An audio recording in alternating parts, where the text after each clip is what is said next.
Hello everyone. This is a demonstration of how to use the Tracon 2012 Airspace editor to add waypoints that are in the Tracon 2012 database but are not actually visible on the map. Let me give you a demonstration of why that's extremely useful in some cases to be able to add waypoints that are missing.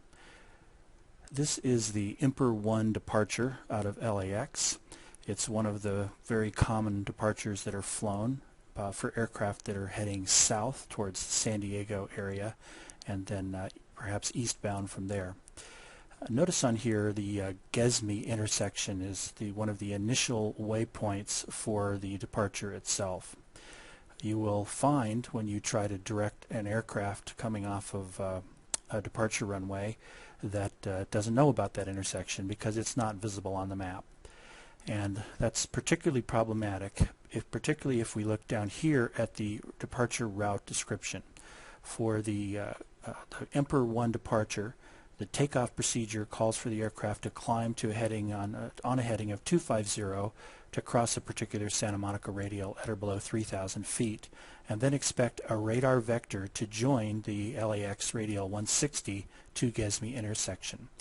Now that's the problem, is that the airplane is going to fly straight out and continue flying straight out until it receives a radar vector to get it turned towards that intersection and then resume the rest of the departure. So of course it's very difficult for us to turn the airplane to an intersection that currently doesn't exist. So that's one of the reasons that it's useful to get that intersection on the map. Another one sometimes is just for reference purposes. For the VOR approach into Santa Monica, while the Van Nuys VOR is definitely present on the Tracon map, the Darts intersection, which is this intersection right here, is not present on the map, and that's a critical intersection for being able to correctly vector an aircraft particularly coming on the Fernando 5 approach, which comes in from the north and swings around this way towards the VOR, Van Nuys VOR, and then it needs to be vectored towards the Darts intersection and turned towards the final approach course for the Santa Monica runway 21 VOR approach. So let's go ahead and add both of those intersections to the database. We're going to launch the Airspace editor, which we need to do as administrator. You have to run that as administrator. Once the editor comes up, it's completely blank because there is no database loaded yet. There's no Tracon database. So we need to do that. We're going to go ahead and click load. And then you need to navigate your way to the sector folder wherever your game is installed. In my particular case, it's in the default location on the C drive, the 32-bit program file folder, field there, Tracon 2012 and sectors. And inside there you will find 3 sectors in your folder to start with. If you haven't done any editing, you'll find one for Las Vegas, for Los Angeles International, and for Miami. This extra one in mine right here is the name I've used to save the edited copy of LAX, because you never want to overwrite the existing database. You always want to save a new copy. Whatever name you give this will appear in your game selector for sectors. So we'll see an LAX and an LAX fixed when we test this in just a bit. Let's start by loading the LAX sector. The first thing that comes up is sort of wherever the editor was last left, and you'll see all kinds of interesting things that are in here. For the time being, we're just going to go ahead and use the filters down here at the bottom to turn off the sectors, boundaries. We don't need those for this exercise. And then click the Show True filter, which turns on a property that will only show waypoints where this particular custom parameter is set to true. That's going to make more sense in just a couple of minutes when we go to add the waypoints that we care about. This is an aircraft trail which we can just ignore. It's left over from a previous game. And this control can be used to zoom in and out. I will zoom all the way out or almost all the way out for the time being. First order of business is to select the objects we want to enter. In this particular case, it's not airpoints, but it's waypoints. So we'll slide down and select waypoints. And now listed in this little dialog box here are all of the waypoints that the database knows about already.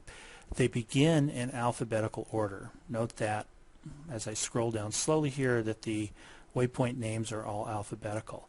But there's a point where they added additional waypoints beyond whatever their initial load was, and these have been added somewhat at random, so you can't really search just alphabetically. Unfortunately, if you're looking to see if a waypoint is already there, you will have to, after the initial alphabetized list, you'll have to look slowly to see if the ones you want are there.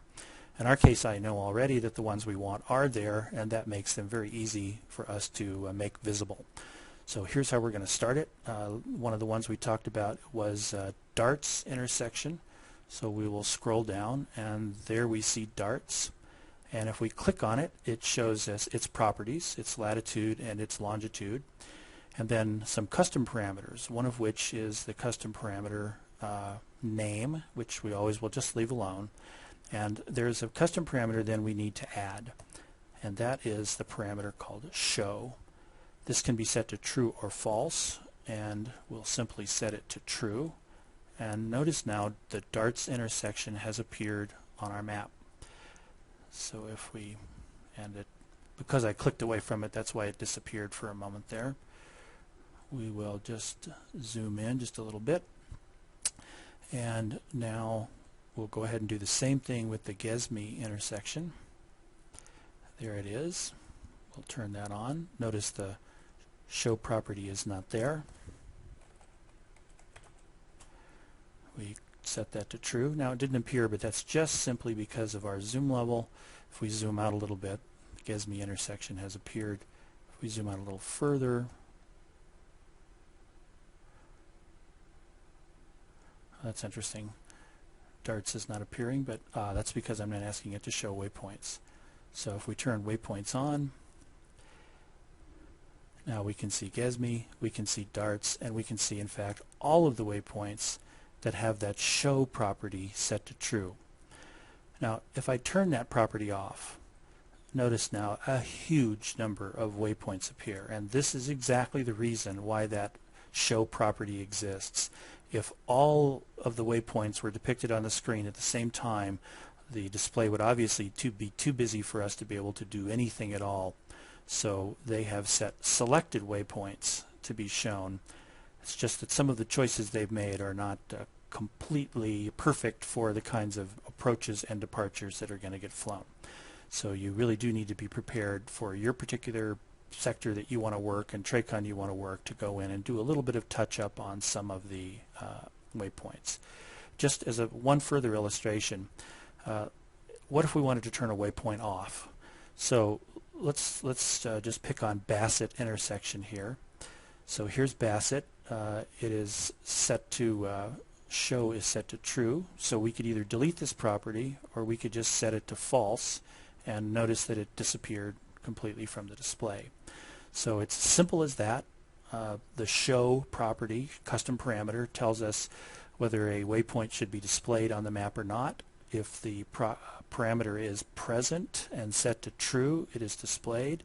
If it's present and set to anything else, or if it's not present, then it is not displayed. Now all we need to do is to save our work. It always takes your save as a save as, and we're going to go ahead and set it to LAX fixed. And that's all there is to it.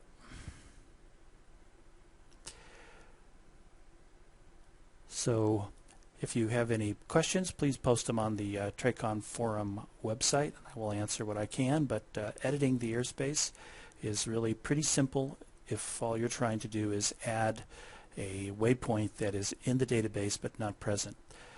The question of how to add a waypoint that is not in the database is a somewhat more advanced topic because it requires researching the geographic coordinates, the latitude and longitude of the missing waypoint or the waypoint that you'd like to add, and that requires use of some tools, some aviation tool websites that are available, but it's a not much more complicated, but it's a non-trivial amount of research that has to be done. So if there is enough interest in that, I'll do a separate video for that. Good luck with the game.